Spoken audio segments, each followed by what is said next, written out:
Hello আমার পেয়ারি বন্ধুরা, আবারও চলে এসেছে অপর্ণা নতুন দিন নতুন একটা ভিডিওর সাথে। Welcome back to my channel Aparna নতুন ব্লগে সবাইকে স্বাগত। আমি ভালো আছি, আশা করি তোমরাও যে যেখান থেকে আমার ভিডিও দেখছো যে যেখানে আছো সবাই ভালোই আছো। তো চলো ভিডিওটা দেখতে থাকো। রেসিপি কি রেসিপি? চিংড়ি মাছে। তো চিংড়ি মাছ দিয়ে পটল দিয়ে রেসিপি তৈরি করব। তো অপর্ণা কিভাবে তৈরি করবে সেটাই শেয়ার করলাম, ঠিক আছে? তো আমার বাড়িতে তো খেয়েছে সবাই, খেয়ে সবাই প্রশংসা করেছে, সেই জন্য তোমাদেরকেও শেয়ার করে দিলাম। তো ভিডিওটা দেখতে থাকো। ওখানে চিংড়ি মাছ তো কাটাকুটি করে বাছাবুচি করে ধুয়ে নিয়েছি, ভাজা বসিয়ে দিয়েছি। তো দেখো পটল চিংড়ি করব। তো আমি কিভাবে পটল চিংড়ি করব তো সেটাই তোমাদের শেয়ার করছি। দেখো এভাবে পটলগুলো আমি কেটে নিয়েছি, গোটা গোটা পটল, দুদিকে ফাঁকা একটু একটু কাটাকুটি করে নিয়েছি। তো সামান্য সামান্য আলু দিয়েছি। তো দেখতে থাকো ভিডিওটা, একদমই স্কিপ করো না, স্কিপ করলে বুঝতে পারবে না। দারুণ টেস্টের একটা রেসিপি। তো বাঙালির মাছ মাছ ভাত বললেই চলে, অনেকে তো মাছ খেতে পছন্দ করো না, তো চিংড়ি মাছ সবাই খেতে পছন্দ করো। তো ঠিক আছে, ভিডিওটা দেখতে থাকো, বলছি না। তো এখানে দেখো পটলগুলো আমি লবণ হলুদ মাখিয়ে ভাজা বসিয়ে দিচ্ছি। তো পটলগুলো ভাজা হোক, ততক্ষণ একটু অন্য কথা করে নিই। তো পুরনো বন্ধুদের জন্য অনেক অনেক ভালোবাসা, তোমরা আমার পাশে আছো, পাশে থাকবে জানে। কিন্তু নতুন বন্ধুরা প্লিজ চ্যানেলটা ভিজিট করছো কিন্তু সাবস্ক্রাইব করছো না। সাবস্ক্রাইব করে পাশের অল ঘন্টিটা টুম করে বাজিয়ে দিও, এতে করে আমি যে রেগুলার ভিডিওটা ছাড়বো তোমাদের কাছে আগে পৌঁছে যাবে, নোটিফিকেশন আগে পৌঁছে যাবে। দেখো মশলার মধ্যে কী কী নিয়েছি। পেঁয়াজ বাটা, এই সবজিটার মধ্যে কিন্তু পেঁয়াজ টমেটো বেটে দিলেই ভালো লাগবে। তো এখানে আদা রসুন নিয়েছি, পেঁয়াজ টমেটোর বাটা নিয়েছি, সরষে পোস্ত আর ধনে জিরে। তো দেখো কিভাবে আমি ধনে জিরাটা কিন্তু আলাদা ভাগ করে নেব আর সরষে পোস্তটা আলাদা ভাগ করে নেব। আদা রসুনের সঙ্গে ধনে জিরাটা পেস্ট করে নেব আর সরষে পোস্তটা আলাদা পেস্ট করব, ঠিক আছে? ভিডিওটা দেখতে এখানে মাছটা ভেজে নিচ্ছি। তো ভিডিওটা দেখতে থাকো, ঠিক আছে? আমি যে রেসিপিগুলো শেয়ার করি একবার হলো তোমরা ট্রাই করে দেখতে পারো, আশা করছি তোমাদেরও রেসিপিগুলো খেতে ভালো লাগবে। তো চলো ভিডিওটা দেখতে থাকো। গরম তো প্রচণ্ড পড়েছে, কিন্তু কিছু করার নেই, খাবার তো খেতেই হবে। তো পেট তো কথা শুনবে না। ওখানে পটল ভেজে নাবিয়ে নিয়েছি, ওখানে মাছ ভাজা হচ্ছে, এখানে আলু ভাজতে বসিয়ে দিচ্ছি। তো আলু তো আমার হালকা করে সেদ্ধ করা থাকে আগের থেকে, তো তবুও ভাজতে হবে, না ভাজলে তো ভালো লাগবে না। আলু ভাজার দরকারও আছে, সেই জন্য আলুটা ভেজে নিলাম। তো ঠিক আছে, ভিডিওটা দেখো।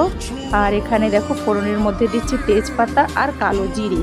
তো ওই যে পেঁয়াজটা গ্রেটারের মধ্যে ছুলে নিয়েছিলাম না, তো যেগুলো ছুলা হয়েছিল না সেগুলো আগে একটু দিয়ে দিলাম, আগে একটু ভেজে নিলাম, তারপরে পেঁয়াজ টমেটোর দিয়ে দিলাম। তো পেঁয়াজ টমেটো এখানে দেখো ভালোভাবে কষানো হয়ে গেছে, ভাজা ভাজা হয়ে গেছে। তো আদা রসুন ধনে জিরের পেস্ট আমি দিয়ে দিলাম। তো এটা কিন্তু একদম সুন্দরভাবে কষিয়ে নেব, তারপরে সরষে পোস্ত দেবো। সরষে পোস্ত তো বেশি কষাবো না, তো এটা একদম সুন্দরভাবে কষিয়ে নেব। তারপরে আবারও একটু জল দেবো। দেখো এখন শুকনো হয়ে গেছে, একদম কড়ার মধ্যে লেগে যাচ্ছে, সুন্দরভাবে কষিয়ে নিয়েছি, দারুণ সেন্টও উঠে পড়েছে।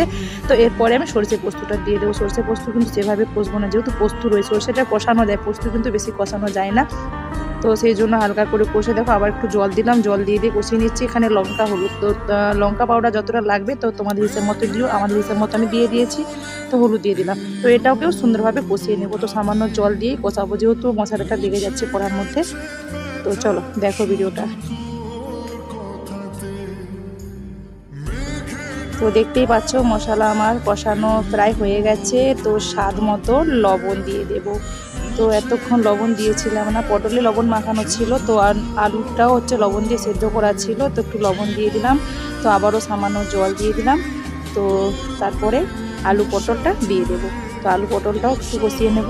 মশলা তো কষানো হয়ে গেছে, আলু পটলও ভাজা ভাজা করে রাখা আছে, তো দুটোই সেদ্ধ হয়ে গেছে। তো আর একটু হালকা এপিট ওপিট করে নেব। তো কড়াটা আমার একটু নড়বড় করছে, দেখেছো? তো হাতে ক্যামেরা নিয়ে করছি না, তো সেই জন্য। তো তোমরা তো আমার বাড়ির সবাই সদস্য বলো, তো একটু ম্যানেজ করে দেখে নিও। তো দেখো এখানে আমি গরম জল দিয়ে দিলাম, ঠিক আছে? তো বেশি ঝোল করব না, একদমই সামান্যই ঝোলটা করব।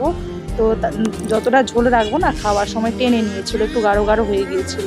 তো এখানে আমি চিংড়ি মাছগুলো দিয়ে দিচ্ছি। তো অল্প একটু ফুটিয়ে তো আমার রেসিপি কমপ্লিট হয়ে যাবে। তো প্রায় দেখো শেষের মুখে চলছে আমার রেসিপিটা। তো এত সুন্দর সেন্ট উঠছিল না, তো দারুণ দারুণ সেন্ট উঠেছিল। তো আমি যেভাবে করলাম সেটাই তোমাদের সঙ্গে শেয়ার করলাম। সবাই তো সব রকমভাবেই করো আর সবাই সব কিছুটাই জানো। তো যেহেতু তোমাদের চ্যানেল, তো সেই জন্য আমি কিভাবে করলাম সেটা শেয়ার করে দিলাম, ঠিক আছে? তো দেখতে থাকো ভিডিওটা। দেখো একদমই নর্মালভাবে ঘরোয়া স্টাইলে পটল চিংড়ি তৈরি করলাম। আমার এই পটল চিংড়ি রেসিপিটা কেমন লাগলো অবশ্যই কমেন্ট করে বলবে, ভালো লাগলেও কমেন্ট করবে আর খারাপ লাগলেও কমেন্ট করবে, ঠিক আছে? আর লাইক তো অবশ্যই করবে। যদি বেশি ভালো লাগে তো তাহলে বন্ধুদের সঙ্গে, বন্ধু বান্ধবদের সঙ্গে শেয়ারও করে দিও। তো চলো, এতটা সময় আমার ভিডিওটা ধৈর্য ধরে দেখার জন্য অনেক অনেক অনেক ভালোবাসা। সবাই পাশে থেকো, সবাই পাশে না থাকলে কেউ কোনোদিন এগিয়ে যেতে পারবো না। তো সবার আগের দিনগুলো ভালো কাটুক এই কামনাই করি। তো চলো, আবার আসছি নতুন দিন নতুন কোনো ভিডিও বা রেসিপির সাথে। তো ততক্ষণের জন্য সবাই ভালো থেকো, সবাই সুস্থ থেকো, সবাই সবার পরিবারকে নিয়ে আনন্দ ফুর্তিতে থেকো, ঠিক আছে? তো অনেক অনেক অনেক অনেক ভালোবাসা। Tata, by.